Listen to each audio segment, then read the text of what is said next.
If a body is allowed to free fall from the same height in different directions, then time taken by the body to reach at the same horizontal level is same. अगर हम किसी body को एक ही height से तीन अलग अलग directions में या किन्हीं भी डायरेक्शंस में अगर हम छोड़ें फ्री फॉल के लिए, तो बॉडी को सेम हॉरिजॉन्टल लेवल तक आने में जो टाइम लगेगा वो टाइम सेम होगा। ध्यान दें, हमारे पास में एक ऑब्जेक्ट है, इस ऑब्जेक्ट को हमने किसी h हाइट से गिराया है, ठीक है ना। एक तो हमने पहले इसको वर्टिकली ड्रॉप किया है, फिर हमने इसको दो प्लेन आप देख रहे हैं, ये पहला प्लेन जो एंगल अल्फा बना रहा है, ये दूसरा प्लेन जो कि हॉरिजॉन्टल से बीटा एंगल बना रहा है, पर अलाउ किया है गिरने के लिए। तो इसको सेम लेवल तक आने में जो टाइम लगेगा वो सेम रहेगा। और एक मजे की बात क्या है कि किन्हीं दो डायरेक्शंस में अगर मोशन हो रही हो तो एक डायरेक्शन की मोशन दूसरे डायरेक्शन की मोशन को बिना प्रभावित किए होती है।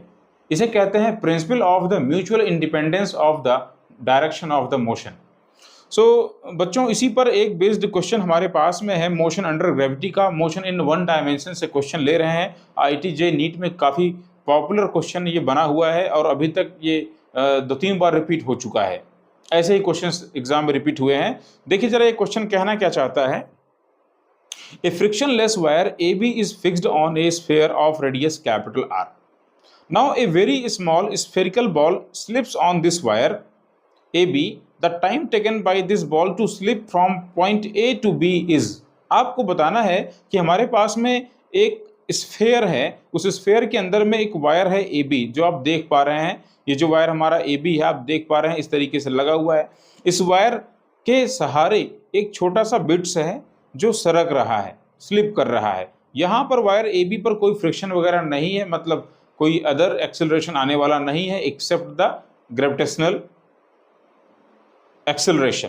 नाउ पूछना क्या चाहते हैं कि इस वायर पर सरकने के लिए बॉल को नीचे तक आने में कितना टाइम लगेगा पॉइंट A से B तक। तो बच्चों बहुत ही ध्यान से देखिए, ये जो वायर पर ये बिट सरक रही है ये एक तरीके से फ्री फॉल कर रही है। This is the case of the free fall motion. तो अगर हम यहीं पॉइंट B से एक हॉरिजॉन्टल लाइन ड्रॉ करें जो इसको कट कर रही हो, डायमीटर AC को, AC इसका डायमीटर है, बता रहे हैं इसकी रेडियस कैपिटल R है। तो देखें ध्यान से, सेम हॉरिजॉन्टल लेवल पर एक और पॉइंट हमें दिखाई पड़ रहा है, पॉइंट M। तो बॉल चाहे A से B तक आए या A से M तक आए, सेम हॉरिजॉन्टल लेवल तक आने में टाइम सेम लगेगा, क्योंकि यहाँ पर केवल ग्रेविटी ही है जो कि एक्सेलरेशन इसमें ला रही है। Here bit is accelerating only due to the gravitational pull applied by the earth. So अभी हम क्या करने वाले हैं, हमें A से B तक की डिस्टेंस पता नहीं है, कोई बात नहीं है, ना हमें A से M तक की डिस्टेंस पता है। तो हम सबसे पहला काम क्या करेंगे, सबसे पहले हम आओ समझने की कोशिश करते हैं। यहाँ देखो आपको ऑप्शंस भी दिए गए हैं, इस बाद में इसको देखेंगे। पहले अगर आओ जरा समझते हैं कि अगर हम किसी बॉडी को किसी हाइट से ड्रॉप करें तो फ्री फॉल में बॉडी को h डेप्थ गिरने में कितना टाइम लगता है। आप सभी को पता होगा फ्री फॉल मोशन में बॉडी जब गिरती है तो वो रेस्ट से गिरती है, यानी इनिशियल वेलोसिटी की वैल्यू 0 होगी। मान लीजिए body h height cover, h depth cover करती है, ठीक है ना, ये डिस्टेंस कवर कर रही है। और जब ये ग्राउंड पर पहुंचेगी, ग्राउंड पर पहुंचने में जो इसको टाइम लग रहा है, मान लेते हैं वो टाइमिंग t है। तो आप देख लीजिए हमारे पास में एक रिलेशन होता है मोशन अंडर कांस्टेंट एक्सेलरेशन के लिए, S equals ut plus half AT²।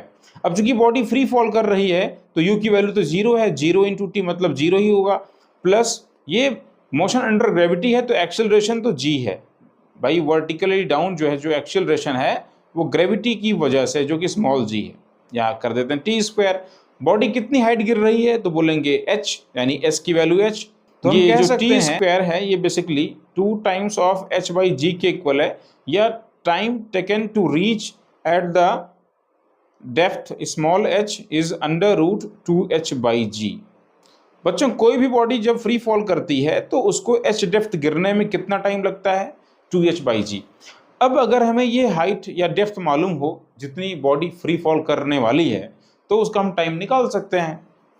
यहाँ पे देखें जो बिड है पॉइंट A से सरकना स्टार्ट करती है और पॉइंट ए से सरकते हुए पॉइंट बी पर आ रही है, स्लिपिंग हो रही है, फ्री फॉल, मतलब यहाँ पर इनिशियल वेलोसिटी क्या है, 0। अब चाहे ये ए से बी पर आए या ए से एम तक आए, चाहे वर्टिकली आए या along the wire A B incline पर आए, दोनों ही केस में इसको टाइम सेम लगने वाला है अगर ये सेम हाइट गिर रही है तो हम एक काम करेंगे यहाँ पर बस इसकी जो हाइट है ए एम को पता लगाने की कोशिश करेंगे, ये हाइट है कितनी। चलो मान लेते हैं ये हाइट h है, अगर ये हाइट हमको मिल जाए तो हम टाइम बड़ी ही आसानी से निकाल सकते हैं। इसको नीचे तक आने में टाइम कितना लगेगा, बोलोगे √2h/g। अब ये h कैसे पता लगाएं, इस h को समझना है तो आओ थोड़ा सा इस डायग्राम को देखते हैं। देखिए यहाँ पर ध्यान से मैं इन सबको एक बार पहले इरेज कर देता हूँ। देखिए, ठीक है, ये देखिए ये जो बना हुआ है फिगर, इसमें ए बी सी जो देख रहे हैं, तो ए सी तो इसका डायमीटर है सर्कल का, पॉइंट बी इसके जो है वो पेरीफेरी पर है। पॉइंट बी को सी से देखो ज्वाइन किया गया है डॉटेड लाइन से। तो जरा मुझे आप ये बताओ, क्या ये एंगल राइट एंगल होगा? बोलेंगे ऑब्वियसली, बिकॉज सेमी सर्कल में बना हुआ एंगल कैसा होता है, राइट एंगल होता है। इसका मतलब ये जो ट्रायंगल ए बी सी है, जो ट्रायंगल आप ए बी सी देख पा रहे हैं, ये ट्रायंगल कैसा है, राइट एंगल ट्रायंगल है। अच्छा, जरा देखें जो ए सी की वैल्यू है, ये वैल्यू कितनी है, तो बोलोगे ये वैल्यू है 2 टाइम्स ऑफ आर। तो क्या आप ए बी को फाइंड कर सकते हैं? देखें जो एंगल ये ए है, ये एंगल आपको गिवन है इसमें थीटा, इस एंगल की वैल्यू कितनी है, थीटा। क्या आप इसको फाइंड कर सकते हैं, ए बी को निकाल सकते हैं? अगर हम यहाँ अप्लाई कर दें साइन थीटा, तो बोलेंगे साइन थीटा की value triangle A B C में, जो कि राइट एंगल ट्रायंगल है, इसमें क्या होगा, परपेंडिकुलर अपॉन हाइपोटेनस। लेकिन हमें उसकी ज़रूरत नहीं, हम यहाँ पे कॉस लगाने जा रहे हैं, चूंकि हमें बेस की ज़रूरत है। तो कॉस थीटा अप्लाई करते हैं, कॉस थीटा इक्वल्स क्या मिलेगा, बोलेंगे base A B upon hypotenuse, that is the A C. अरे भाई देखो ना, ये एंगल थीटा है, इसके ठीक सामने बी सी पड़ रहा है, ये क्या है, परपेंडिकुलर, ये साइड क्या है, बेस, और ये साइड क्या है, ए सी क्या है, हाइपोटेनस। तो यानी कि कॉस थीटा की वैल्यू क्या हो जाएगी, ए बी अपॉन ए सी।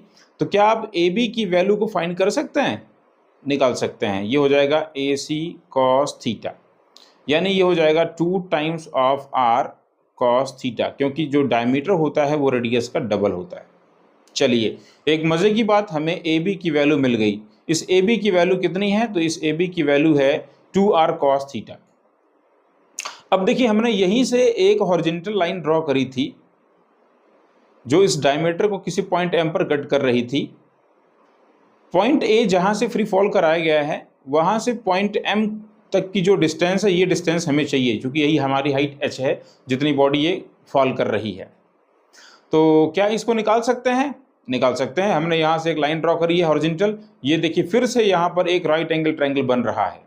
अब आपकी निगाह इस राइट एंगल ट्रायंगल पर होनी चाहिए, ए बी एम।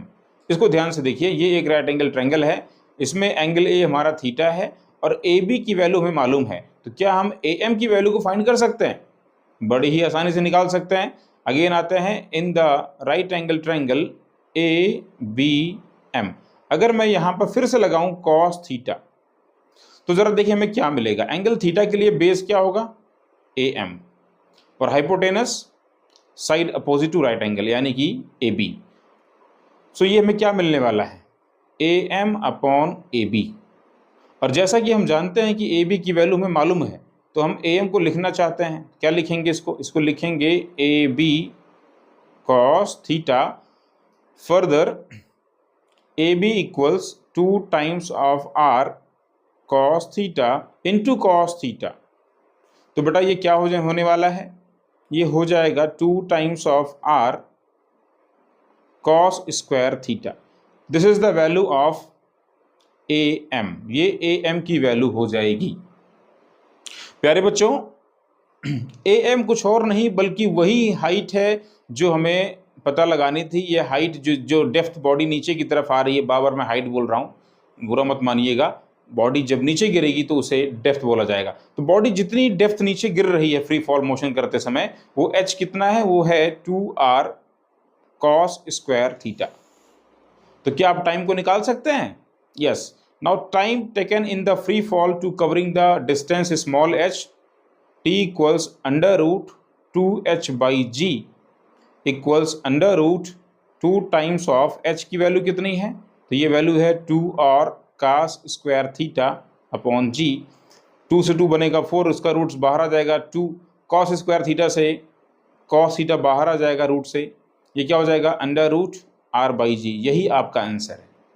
ज़रा देखिए इसमें कोई आंसर मैच कर रहा है, आपको ऑप्शंस दिए गए हैं यहाँ पर, इसमें कोई आंसर नहीं मैच कर रहा है, कोई बात नहीं, अभी मैच करेगा। आओ देख लेते हैं इसको। एक काम करो, आप जो है अंडर रूट जी को रेशनलाइज कर दो, अंडर रूट जी से आप मल्टीप्लाई एंड डिवाइड कर दो। तो जरा देखो यहाँ पे क्या होने वाला है, ये हो जाएगा जी, यानी ये बन जाएगा 2 cos theta into under root R G upon G. अभी जरा देखिए, yes 2 cos theta by G under root G R, option B match कर रहा है, this is the right answer. तो इस क्वेश्चन में बहुत बड़ी बात नहीं थी, बस आपको ये समझना था कि बिड हमारी चाहे ए से बी आए या ए से एम आए, सेम हॉरिजॉन्टल लेवल तक आने में उसको टाइमिंग सेम लगेगा।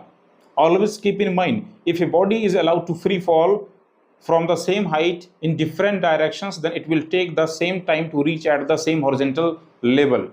Thank you.